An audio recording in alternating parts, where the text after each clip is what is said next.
Hey everyone, happy Friday. I have a quick Friday reads video to let you know what I'm reading this weekend. So I'm currently working through Ready for a Brand New Beat by Kurlansky.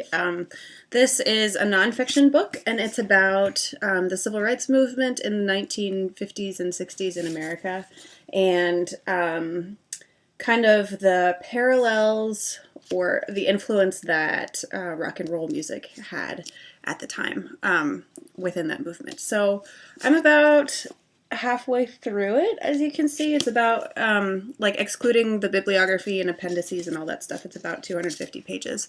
And I'm really enjoying it so far. It's really, really interesting. I grew up, my mom would drive me into school and we would listen to the oldies station, and so it would always be playing music from that time period.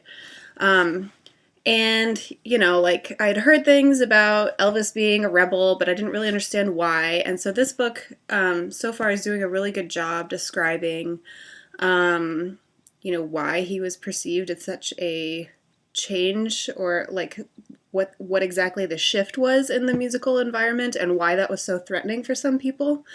And yeah, basically just how rock and roll music and Motown developed. It talks a lot about, the origins of Motown in Detroit.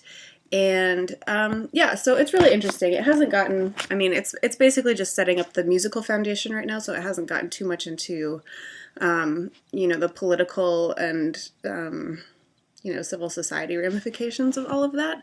But it's engaging. I'm enjoying it. And it talks about a lot of really good music, which I like to take a pause and go look up the song that he happens to be talking about and listening to it. So I'm planning on doing a full review of this book once I finished it, which hopefully will be today. I think I mentioned, but I bought this for a friend and I need to give it to her. Yeah.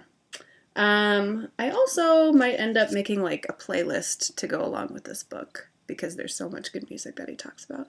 But yeah, that's what I'm reading. Let me know what you're reading, and have a great weekend. Happy reading.